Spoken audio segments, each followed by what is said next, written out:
पाकिस्तान और कुवैत के दरमियान डिफेंस एग्रीमेंट उस मौके पर जब कुवैत सबसे ज्यादा ईरानी हमलों का सामना कर रहा है। इससे क्या पाकिस्तान ईरान के खिलाफ खड़ा होने जा रहा है? हम ये भी समझने की कोशिश करेंगे कि पाकिस्तान का मिडल ईस्ट के अंदर जो बढ़ता हुआ किरदार है उसका क्या मतलब है, उसमें कौन कौन सी कुव्वतें खुश हैं और कौन कौन सी नाराज। अमेरिका बादर इस हवाले से क्या पॉसिबल थिंकिंग रखता है और इस मौके पर पाकिस्तान और गल्फ रियासतों के एग्रीमेंट्स, डिफेंस एग्रीमेंट्स क्यों सामने आ रहे हैं? क्या ईरान के खिलाफ कोई अलायंस बन रहा है या नई सिक्योरिटी अरेंजमेंट सेट होने जा रही हैं? बहुत गहरे सवालात हैं जिनके जवाबात मैंने ढूंढने की कोशिश की है। बहुत से डाउट्स हैं इस हवाले से और मैंने बहुत से एक्सपर्ट्स को पढ़ा है, उनसे बातचीत की है और बहुत से इस हवाले से जो सवालात हैं, जो शक हैं, जो डाउट्स हैं वो किसी हद तक क्लियर हुए हैं। और आज की इस वीडियो में मैं वही आपके सामने रखने की कोशिश करूंगा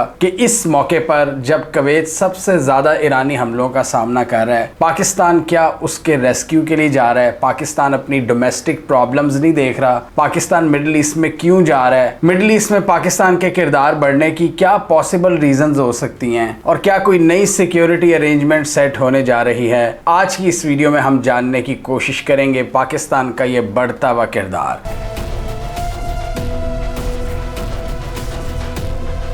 तो बात करें पाकिस्तान और कुवैत के डिफेंस एग्रीमेंट की, तो उसको अब रेटिफाई किया गया है। रेटिफाई का मतलब यानी 2023 में ये एग्रीमेंट साइन कर लिया गया था, उसको अब अमली जामा पहनाया गया है और प्रॉपर एक शक्ल दी गई है, यानी अब इसकी शुरुआत होगी। और इसमें बहुत से अवामिल थे जो ये अब तक रेटिफाई नहीं हुआ था, जिसमें आप ब्यूरोक्रेटिक हर्डल्स कह सकते हैं या फिर जियोपॉलिटिकल रियलिटीज। और जियोपॉलिटिकल रियलिटीज सबसे अहम वजह ही समझ आती है जिस तरह ईरान इस वक्त हमले दाग रहा है और यूएस की जो प्रेजेंस है वो अंडरमाइन हुई है, उसकी वजह से एक ये अपॉर्चुनिटी बनी है। इस हवाले से पाकिस्तानी और कुवैती हकाम की मुलाकात हुई है टॉप लेवल पर और दोनों ने अपने जो बायलैटरल सिक्योरिटी ताल्लुकात हैं उनको इन्हांस करने पर इत्तफाक किया है। अब सवाल सबसे बड़ा यही पैदा होता है कि इसकी नौयत क्या है, किस किस्म का ये मुआहदा है, मतलब क्या इसकी डिटेल्स हैं? क्या ये पाक सऊदी डिफेंस पैक्ट टाइप कोई एग्रीमेंट है जिसमें कहा गया था कि एक फरीक पर हमला दूसरे पर हमला तस्वुर किया जाएगा, जो नेटो का आर्टिकल 5 भी कहता है? इसका जवाब है नहीं में, क्योंकि पाकिस्तान और कुवैत का जो एग्रीमेंट है उसकी नौयत डिफरेंट है। वो म्यूचुअल डिफेंस एग्रीमेंट नहीं है बल्कि एक डिफेंस पार्टनरशिप है दो पार्टनर्स के दरमियान, दो दोस्तों के दरमियान। जिसका क्या मतलब है जो हम आपको पिछले कई दिनों से बताने की कोशिश कर रहे हैं, अपने पार्टनर की कैपेबिलिटीज को इंक्रीज करना, उनको डिफरेंट तरीकों से सपोर्ट बढ़ाकर। जी हाँ, इसमें क्या होगा? Joint military trainings, interoperability between forces, joint coordination,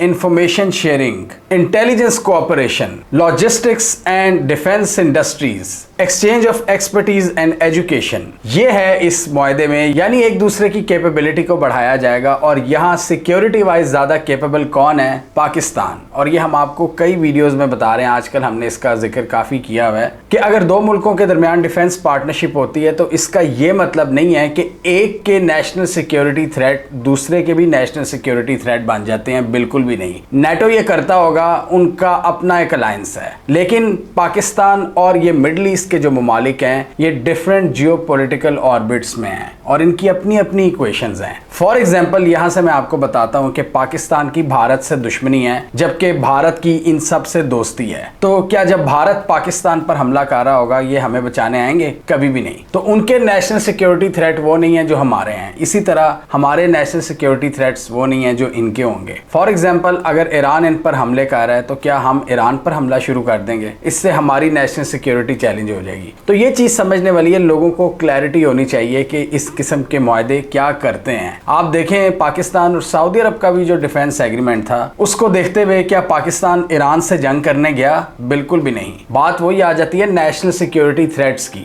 और इन मुआहदों के जरिए आप एक दूसरे की कैपेबिलिटी को बढ़ाते हो। जिस तरह चाइना ईरान की कैपेबिलिटी को बढ़ाता है, चाइना पाकिस्तान की कैपेबिलिटी को बढ़ाता है, रशिया ईरान की कैपेबिलिटी को बढ़ाता है। भारत के जो एनालिस्ट हैं प्रवीण स्वानी, उनके मुताबिक तो ये 4 अहम मुल्क बन चुके हैं एशिया के जो एक दूसरे की आहिस्ता आहिस्ता मदद कर रहे हैं। चाइना, रूस, पाकिस्तान और ईरान, और अब ज्यादा इन्हीं की सुनी जा रही है। और पाकिस्तान की भी बात करें तो पाकिस्तान का मिडल ईस्ट में किरदार बहुत ज्यादा बढ़ चुका है और इसमें एक किरदार डोनाल्ड ट्रंप को भी जाता है और पाकिस्तान की लॉबिंग जो हमने ट्रंप के क्लोज होने के लिए की, ट्रंप से डिफरेंट डील्स की, क्रिप्टो की डील की, माइनिंग की डील की, फिर ट्रंप ने हमारी मदद की, उन्होंने हमारी तारीफें भी की। तो इसकी वजह से क्या हुआ कि ट्रंप ने हमें एक रिलायबल पार्टनर समझा और मिडल ईस्ट के बहुत से मामलात में हमें इंक्लूड किया। गजा बोर्ड ऑफ पीस हो या इंटरनेशनल स्टेबलाइजेशन फोर्स, वो अलग बात है कि ये चीजें अभी शुरू नहीं हुई, लेकिन पाकिस्तान हर टेबल पर मौजूद था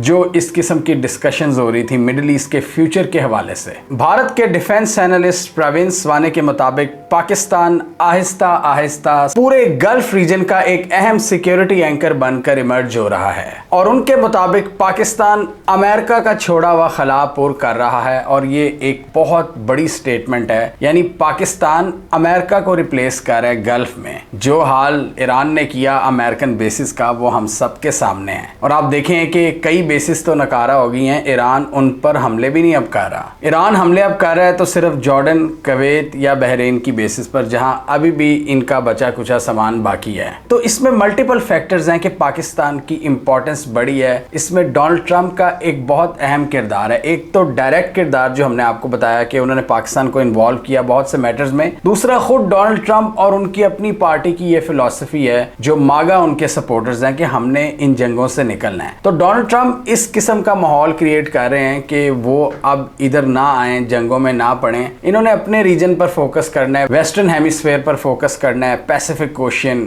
अटलांटिक ओशन का पार्ट, ग्रीनलैंड, साउथ अमेरिका, यहाँ पर इनका फोकस है ज्यादा। और जो प्रो इजरायली लॉबीज बैठी हैं अमेरिका में, उन्होंने भी एक हल निकाल ली है कि किस तरह इजराइल को इम्बोल्डन रखना है, यानी उसकी पावर को मेंटेन रखना है अगर हम निकल भी जाते हैं यहाँ से। वो है US Israel military fusion pact, जिसको हमने इस वीडियो में एक्सप्लेन किया था। वो चाहते हैं कि हर तरह की जो टेक्नोलॉजी है, जो कैपेबिलिटी है अमेरिका की, वो इजराइल को भी मिलेगी और यूएस सेंटकॉम का किरदार बढ़ जाएगा इजराइल के साथ जो अमेरिकन फोर्सेस इस रीजन में हैं। और हमने पहले भी इस पॉसिबिलिटी को डिस्कस किया हुआ है कि जब वो ये अरब ममालिक की बेसिस से निकलेंगी तो उनके पास और भी ऑप्शंस हैं एशिया में बैठने की। एक साइप्रस है, फिर इंडियन ओशन रीजन में इनकी बेसिस हैं, जॉर्डन में ये मौजूद रहेंगे क्योंकि जॉर्डन को ये छोड़ नहीं सकते, और इजराइल में इनकी प्रेजेंस बढ़ जाएगी। तो इस तरह का कुछ हमें नजर आ रहा है सिक्योरिटी फ्यूचर इस रीजन का। और डेफिनेटली गल्फ ममालिक फिर एक कमी महसूस करेंगे। उन्होंने किसी के पास तो जाना है। बेशक अगर ये मसला हल हो भी जाता है वक्ती तौर पर, ईरान के साथ अगर इनका कोई सिक्योरिटी पैक्ट हो जाता है, कोई नॉन एग्रेशन पैक्ट, जिसको सऊदी अरब ने भी मेंशन किया था, सऊदी एनालिस्ट ने, कि हमें ईरान के साथ एक नॉन एग्रेशन पैक्ट साइन कर लेना चाहिए। तो अगर वो हो भी जाता है तो फिर भी इन अरब ममालिक को चाहिए होंगी सिक्योरिटी गारंटीज और उसके लिए वो पार्टनर्स तलाश कर रहे हैं। वो पाकिस्तान भी बन रहा है, यूक्रेन के साथ भी बातचीत चल रही है और इवन भारत के साथ भी। यानी इन्होंने नई नई अपने लिए सिक्योरिटी गारंटीज ढूंढनी है और ये डिफरेंट ऑप्शंस पर अब काम करें क्योंकि अमेरिकन बेसिस का फ्यूचर अब डामाडोल है इस रीजन में। 1990 में जो आया था अमेरिका इराक कुवैत जंग के दौरान, और उस वक्त उन्होंने कुवैत को गारंटीज दी थी कि हम आपकी मदद करेंगे। कुवैत के बहाने वो फिर पूरे रीजन में ही फैल गए। कतर क्या, कुवैत क्या, यूएई, बहरीन, ओमान, सऊदी अरब। पहले सऊदी अरब में ये आए थे कॉन्ट्रैक्टर्स के जरिए, यानी डिफरेंट कॉन्ट्रैक्टर्स, वो सिविल मिलिट्री दोनों टाइप्स के, लेकिन प्रॉपर मिलिट्री बेसिस कायम की इन्होंने लेट 80s में। 40 साल जो सिक्योरिटी आर्किटेक्चर था ईरान ने 40 दिनों में तबाह बर्बाद किया। तो अब गल्फ को चाहिए सिक्योरिटी पार्टनर्स और उसमें पाकिस्तान सरे फहरिस्त है। और सरे फहरिस्त होने की वजह क्या है कि पाकिस्तान के पहले भी इनसे बहुत से मुआहदे चल रहे थे, बहुत सी पार्टनरशिप चल रही थी। पाकिस्तान ऑलरेडी बहुत से गल्फ ममालिक की फोर्सेस को ट्रेन कर रहा है अपनी मिलिट्री एकेडमी में, और बहुत से इनके सोल्जर्स पाकिस्तान की एकेडमीज में ट्रेन होते हैं। इसके अलावा पाकिस्तान इनको ट्रेनिंग देने जाता है, पाकिस्तान के ट्रूप्स वहां पर तैनात होते हैं। तो अभी भी ये कुवैत वाला जो एग्रीमेंट है इसको मजीद रेटिफाई किया गया है, इसको मजीद अमली जामा पहनाया गया है, जो कि ऑलरेडी पहले चीजें चल रही थी। और सऊदी अरब के साथ भी हमें पता है कि ये कोई 2025 में तो नहीं हुआ डिफेंस एग्रीमेंट, बड़ा पुराना है। पाकिस्तान के बहुत से ट्रूप्स मुकद्दस मकामात की हिफाजत के लिए भी वहां पर खड़े होते हैं। तो पाकिस्तान ने वहां पर अपनी प्रेजेंस बढ़ाई है, फाइटर जेट्स पहुंचाए हैं। और इससे आप ये भी अखज़ कर सकते हैं कि फ्यूचर में जब अमेरिका निकल जाएगा इस रीजन से, तो आप देखें कि ये जो सारे आपस के ममालिक हैं ये इकट्ठे होंगे। मैं इस वक्त बहुत ज़्यादा ऑप्टिमिस्टिक साउंड कर रहा हूँ, लेकिन फ्यूचर ऐसा ही लग रहा है। ईरान के साथ नॉन एग्रेशन पैक्ट होंगे, और फिर ये जो मिडिल पावर्स हैं पाकिस्तान, यूक्रेन या भारत वगैरह, इवन ये सिक्योरिटी खला को पुर करेंगे मिलकर। और इजराइल अमेरिका के साथ अपना जो दिफा है उसको नाकाबिले तस्खीर बनाने की कोशिश करता रहेगा, और छोटे मोटे पंगे उनके चलते रहेंगे ये आसपास की रियासतों से। लेकिन अरबों की जो थिंकिंग है वो हमें क्लियरली नजर आती है कि वो इजराइल को कन्फ्रंट नहीं करना चाहते, उनसे कोई कन्फ्रंटेशन नहीं चाहते, लिहाजा इजराइल के साथ भी उनका कोई मेजर पंगा नहीं होगा। और हाँ, इजराइल से याद आया कि एक और सिक्योरिटी गारंटर इजराइल भी इमर्ज होगा, जो कि यूएई के साथ पार्टनरशिप अभी बढ़ा रहा है और बढ़ाएगा। तो इससे थोड़ी बहुत एक कंपटीशन क्रिएट हो सकता है इन पावर्स के दरमियान। ये जो नेक्स्ट फेज आएगा अमेरिका के बाद, कि पाकिस्तान और इजराइल के दरमियान शायद कंपटीशन बढ़ जाए, और फिर इसी दौरान पूरी कोशिश होगी कि अब्राहम अकॉर्ड्स को भी साइन करवा लिया जाए। अगर वो साइन हो जाता है तो अमेरिका सऊदी अरब के साथ एक न्यूक्लियर डील भी कर लेगा। लेकिन उसके लिए सऊदी अरब की ये शर्त है कि इजराइल जो हरकत कर रहा है फलस्तीनियों के साथ वेस्ट बैंक में या गजा में, जब तक वो बंद नहीं होंगी तो हम तस्लीम नहीं कर सकते। अब आपको याद होगा कि इजराइल के साथ जब यूएई ने अब्राहम अकॉर्ड साइन किए थे, तो यूएई ने एक शर्त रखी थी कि इजराइल मजीद सेटलमेंट्स कायम नहीं करेगा। लेकिन इजराइल उससे अब शायद 10 गुना आगे बढ़ चुका है, और आजकल जो कुछ कर रहा है फलस्तीन के अंदर वो बहुत जालमाना कार्रवाइयां हैं। तो इस सूरत हाल में ये जो अब्राहम अकॉर्ड्स हैं इनकी भी पोजीशन बहुत हद तक अंडरमाइन होती है, और यही कुछ चीजें हैं जो ट्रंप और नेतन्याहू के दरमियान इख्तलाफात भी ला रही हैं। क्योंकि डोनाल्ड ट्रंप को बेसिकली चाहिए ज्यादा से ज्यादा डील्स अरब ममालिक के साथ, पाकिस्तान के साथ, कि जी पाकिस्तान ने माइंस ऑफर कर दी, मिनरल्स ऑफर कर दिए, तो जी पाकिस्तान बेस्ट है। सऊदी, कतर, यूएई ने अरबों डॉलर्स की इन्वेस्टमेंट प्लेज कर दी, तो ये बेस्ट है। तो जब ये जंगें होती हैं तो ये डील्स अंडरमाइन होती हैं। आप देखें ना यूएई का क्या हाल किया ईरान ने, उनकी मार्केट से इतना पैसा वाइप आउट हो गया है कि वो अमेरिका की क्या मदद करेंगे, अमेरिका अब उनकी मदद कर रहा है। तो ट्रंप का अमेरिका ये नहीं चाहता कि हम दूसरों की मदद करें, वो चाहता है कि दुनिया हमारी मदद करे। आप देखें उन्होंने पाकिस्तान को भी कुछ नहीं दिया, बल्कि पाकिस्तान ने ही पैसा लगाया उनके करीब होने के। ये पहली बार हुआ है, मतलब पास्ट की एडमिनिस्ट्रेशंस पाकिस्तान को पैसा दिया करती थी, पाकिस्तान की सर्विसेज का, नेटो को जो हम सपोर्ट करते थे। इस बार तो हमें कुछ नहीं मिला। तो गल्फ ममालिक भी जो इन्होंने प्लेज किए थे पिछले साल अरबों की खरबों की इन्वेस्टमेंट, वो अभी नहीं कर पा रहे। तो ट्रंप की भी यही ख्वाहिश है कि ये सारा मामला सेटल डाउन हो जाए, सऊदी अरब की भी यही ख्वाहिश है, और हम एक बार फिर ये डील्स वगैरह पर फोकस करें। लेकिन अभी के हालात देखें तो ऐसा होता हुआ नजर नहीं आ रहा, बल्कि ये जंग एक्सपैंड हो रही है। Saudi Arab axis of resistance के एक बार फिर पीछे पड़ गया, जो हमने इस वीडियो में एक्सप्लेन किया था, जो इन्होंने इराक में स्ट्राइक्स की हैं और जो इन्होंने यमन में की हैं। तो इस काबिल अपने आप को बनाना है कि हम स्ट्राइक्स तो कर सकें ना, तो उसके लिए इनको डिफेंस पार्टनर्स चाहिए, और आपको अभी हमने वो गिनवा दिए हैं, पाकिस्तान, यूक्रेन या पॉसिबली भारत, क्योंकि अजीत दोवल के भी पिछले दिनों विजिट हुए हैं सऊदी अरब के।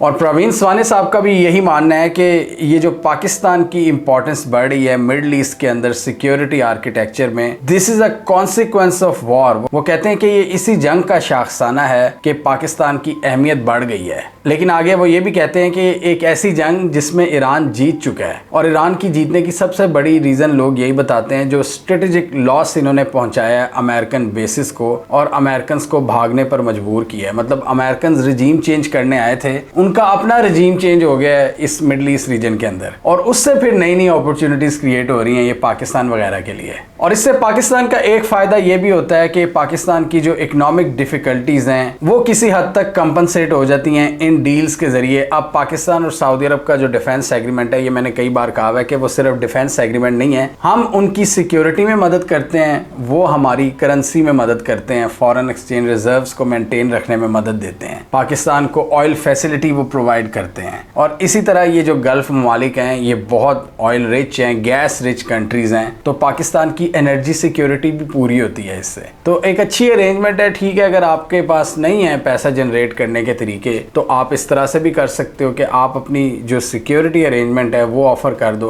क्योंकि ये तो है पाकिस्तान के पास, और ये भी पूरी दुनिया देखती है कि इनकी डिफेंस इंडस्ट्री भी ग्रो कर रही है। फाइटर जेट्स ये खुद बना रहे हैं, दुनिया की 7वीं 8वीं बड़ी एक मिलिट्री माइट है, इनके पास न्यूक्लियर भी है, बैटल हार्डन्ड है, दहशतगर्दी के खिलाफ जंग लड़ी हुई है, तो इनके पास एक्सपर्टीज तो हैं। तो ये भी दुनिया देखती है। और कुछ लोगों के जहन में ये सवाल आता होगा कि यार सऊदी अरब का तो डिफेंस बजट $80 बिलियन है, वो मतलब भारत के करीब, जो भारत हमसे 4-5 गुना बड़ा है, और हमारा डिफेंस बजट $10-11 बिलियन का है। तो ये क्या, ये समझ नहीं आती ये इक्वेशन, ये मैथ क्या है कि सऊदी अरब को क्यों हमारी ज़रूरत पड़ती है। इसकी रीज़न ये है कि सऊदी अरब की फोर्सेस में वो कोहेजन और वो कैपेबिलिटीज़ नहीं है, और इसका जवाब हमने इस वीडियो में दिया था बड़े बेहतरीन अंदाज में। आपको बड़ा मज़ा आएगा ये वीडियो सुन के, ऐसा लगेगा कि आप पूरी किताब पढ़ रहे हैं। सऊदी अरब के ज़मीनी हक़ाइक़ क्या हैं, क्यों वो एक कोहेसिव पावरफुल फोर्स नहीं बन सकती, यानी पूरे मुल्क के अंदर से वो किस तरह एक यूनिटी नहीं कायम रख सकते, क्योंकि वहाँ पर बहुत ज़्यादा ट्राइब्स हैं, कबीले हैं, और बहुत सौ की अपनी अपनी थिंकिंग है। और सऊदी अरब के लिए एक ये भी बहुत बड़ा नेशनल सिक्योरिटी चैलेंज है, जो इंटरनल चैलेंज है कि किस तरह इन ग्रोहों को और इन कबीलों को अपने खिलाफ नहीं होने देना।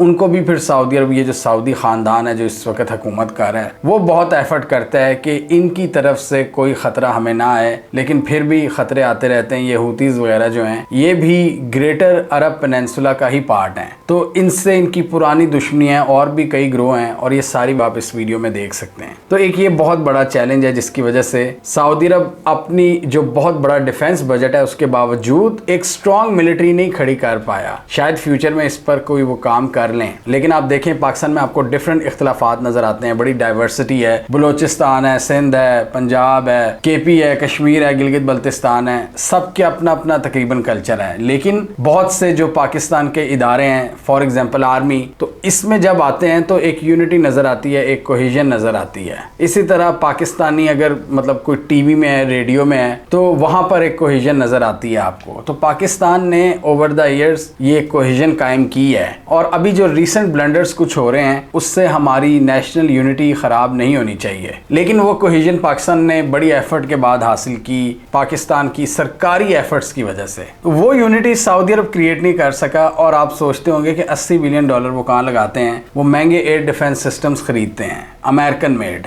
वो टैंक्स खरीदते हैं, वो फाइटर जेट्स खरीदते हैं, F-35 खरीदने की कोशिश करते हैं जिसको इजराइल ब्लॉक करता है, लेकिन वो महंगा मिलिट्री इक्विपमेंट खरीदने पर फोकस करते हैं। जबकि पाकिस्तान क्या कोशिश करता है कि चूंकि बजट लिमिटेड है, क्योंकि इकोनॉमी से ही बजट आना है ना, तो इकोनॉमी का साइज ही इतना बड़ा नहीं है, तो उस लिमिटेड बजट के अंदर पाकिस्तान अपने जो रिसोर्सेज हैं उनको इस्तेमाल करके अपनी कैपेबिलिटी को इंक्रीज करता है, चाइना से मदद लेकर अपने सिस्टम्स इंटीग्रेट करता है। पाकिस्तान एयरफोर्स इसकी एक बड़ी प्राइम एग्जांपल है कि किस तरह एडवांस टेक्नोलॉजीज के जरिए इन्होंने अपने सिस्टम्स को बिल्ड कर लिया है, अपनी होम ग्रोन किल चेन बना ली हुई है। और यही एक्सपर्टीज अब पाकिस्तान इन अरब ममालिक को भी देने जा रहा है कि किस तरह आपने इंटीग्रेटेड सिस्टम्स को बिल्ड करना है, किस तरह टेक्नोलॉजी का इस्तेमाल करना है, किस तरह डिफरेंट ट्रेनिंग प्रोग्राम्स के जरिए अपनी कैपेसिटी को बढ़ाना है। तो कैपेसिटी बढ़ाने जा रहा है पाकिस्तान। इसके अलावा समंदरों के अंदर पाकिस्तान के नेवल किरदार की बात करें तो मैरीटाइम कोऑर्डिनेशन भी बहुत ज़रूरी है इन सब के दरमियान। और इन समंदरों के अंदर भी डिफरेंट आपके थ्रेट्स होते हैं, नॉन कन्वेंशनल पायरेट्स के थ्रेट्स, उनको भी मिलकर काउंटर करना ज़रूरी होता है जो इन मुआहदों का हिस्सा होते हैं। और जीसीसी स्टेट्स भी ये नहीं चाहती कि हमारी डिपेंडेंस सिर्फ एक प्लेयर पर हो। वो अमेरिका के साथ भी ताउन जारी रखेंगे, उसमें पाकिस्तान भी होगा, उसमें यूक्रेन भी हो सकता है। तो ये डिफेंस पार्टनरशिप्स एक नए दौर की नई हकीकत हैं,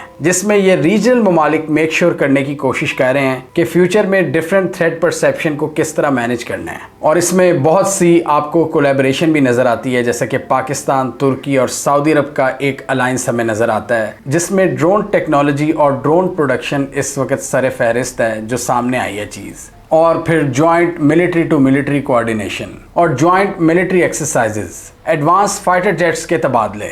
और ये एक पावरफुल डेवलपमेंट है पाकिस्तान के लिए कि पाकिस्तान ये नए सिक्योरिटी फ्रेमवर्क्स में एंटर हो रहा है और इससे पाकिस्तान को इकोनॉमिकली फ़ायदा हो रहा है और जो खला अमेरिका का छोड़ा हुआ है उसको फिल करने की कोशिश कर रहा है। और इसमें कहीं ना कहीं डोनाल्ड ट्रंप की भी रजामंदी शामिल है, क्योंकि उनको पता है ये जो चारों ममालिक है ना, ये जो आपस में अपना ताउन बढ़ा रहे हैं, ये वेस्ट एशिया के अहम 4 ममालिक पाकिस्तान, सऊदी अरब, तुर्की और इजिप्ट, इन सब की बड़ी यस है डोनाल्ड ट्रंप के साथ। डोनाल्ड ट्रंप इनकी तारीफ करते नहीं रुकते, इन सब लीडर्स की जो यहाँ पर हैं, चाहे मिस्र के सीसी हों, पाकिस्तान के फील्ड मार्शल हों, सऊदी अरब के MBS हों या तुर्की के उर्दगान हों, सबसे इनकी यस है। तो यहाँ पर उधर भी एक अप्रूवल नजर आती है। बेशक इजराइल को ये अलायंस नहीं पसंद, उन्होंने जो हेक्सागन अलायंस अनाउंस किया था उसमें उन्होंने इमर्जिंग सुन्नी थ्रेट का भी जिक्र किया था, यही सुन्नी थ्रेट मुस्लिम क्वाड। लेकिन डोनाल्ड ट्रंप को इससे कोई मसला नहीं है। डोनाल्ड ट्रंप बल्कि किसी हद तक शायद कह रहे हो यार करो करो करो, इससे जो बाकी पावरफुल कुव्वतें हैं उनको बैलेंस करने में आसानी रहेगी मुझे, जैसे कि नेतन्याहू। तो ये जो नए दिफाई मुआहदे पाकिस्तान कर रहा है ये किसी के खिलाफ नहीं है, बल्कि अपने दोस्तों की कैपेबिलिटीज़ को बढ़ाने के लिए हैं। और इससे ईरान से ताल्लुकात बिल्कुल ख़राब नहीं होंगे, बल्कि क्या हो रहा है कि ये जो गल्फ़ ममालिक हैं ये अपनी कैपेसिटी को बढ़ाना चाहती हैं पाकिस्तान के ज़रिए। और एक आइडियल सिनेरियो में ये सबके लिए बड़ी एक्सेप्टेबल सिचुएशन है, इंक्लूडिंग ईरान। इजराइल नहीं, ईरान देखेगा कि यार हम तो अमेरिका को भगाने की कोशिश करते थे, हमने फाइनली इसको भगा दिया है और अब उसकी जगह हमारा ही हमसाया पाकिस्तान आ गया जिसने हमें भी फैसिलिटेट किया है। यानी यहाँ पर देखें कि पाकिस्तान पर ट्रस्ट सारी एंटिटीज करती हैं, अमेरिका, ईरान और अरब ममालिक, इजराइल नहीं। तो इससे मसला होगा इजराइल और भारत को और शायद किसी हद तक UAE को भी। और UAE के अगर ताल्लुकात सही नहीं होते सऊदी अरब के साथ तो UAE भी उसी कैंप में जाएगा ज़्यादा। लेकिन याद रहे कि किसी और का नेशनल सिक्योरिटी थ्रेट पाकिस्तान का नेशनल सिक्योरिटी थ्रेट कभी भी नहीं बनेगा। और जो पाकिस्तान का दुश्मन नहीं होगा, पाकिस्तान उससे बिला वजह पंगा नहीं लेगा। तो आप कह सकते हैं कि ये गल्फ के अंदर एक बहुत बड़ी तब्दीली का आउटकम है कि पाकिस्तान की जो स्ट्रेटेजिक इंपॉर्टेंस है वो बढ़ चुकी है वेस्ट एशिया में, और पाकिस्तान का किरदार as a trusted security partner के तौर पर इमर्ज हुआ है, जिसको ईरान भी शक की निगाह से नहीं देखेगा। क्योंकि ईरान का दुश्मन था अमेरिका, वो जब चला जाएगा तो हालात बड़ी हद तक सेटल हो जाएंगे और इन रीजनल ममालिक को मौका मिलेगा कि ये आपस में नए नए सिक्योरिटी पैक्ट्स और नॉन एग्रेशन पैक्ट साइन करें और आपस में अमन के साथ रहें। चाइना और रूस इसके पीछे खड़े हों और फिर इसमें बहुत से ज्वाइंट प्रोग्राम शुरू किए जा सकते हैं, जैसे कि पाकिस्तान के पास एक्सपर्टीज हैं और इन अरब ममालिक के पास पैसा है। ज्वाइंट डिफेंस प्रोडक्शन यूनिट्स लगाए जा सकते हैं और एडवांस टेक्नोलॉजी में कोऑपरेशन को बढ़ाया जा सकता है। हमें कमेंट सेक्शन में बताइए आपके ख्याल में इन गल्फ कंट्रीज के साथ ये जो नए मुआहदे कर रहा है पाकिस्तान, क्या ये ईरान के खिलाफ कोई महाज बन रहा है या ईरान को इससे कोई मसला नहीं होगा? और क्या इजराइल इसको कबूल करेगा कि पाकिस्तान वेस्ट एशिया में एक अहम किरदार अदा कर रहा है, या इजराइल को भी इससे कोई बड़ा मसला नहीं होगा? क्या आप अमेरिकन बेसिस का खात्मा देख रहे हैं मिडल ईस्ट के अंदर, या फिर अभी अमेरिका के जाने में वक्त है और अमेरिका इधर ही बैठा है, कहीं नहीं जा रहा? आप क्या समझते हैं? कमेंट कीजिए। इसके अलावा हमारा यूट्यूब चैनल सब्सक्राइब कर लो, साथ ही वो बेल आइकॉन भी दबा लें ताकि वो स्टोरीज दुनिया भर से पाकिस्तान से जिनकी मेन स्ट्रीम मीडिया पर प्रॉपर कवरेज नहीं होती हमारे प्लेटफॉर्म के थ्रू आप तक टाइम पर पहुंच जाएं।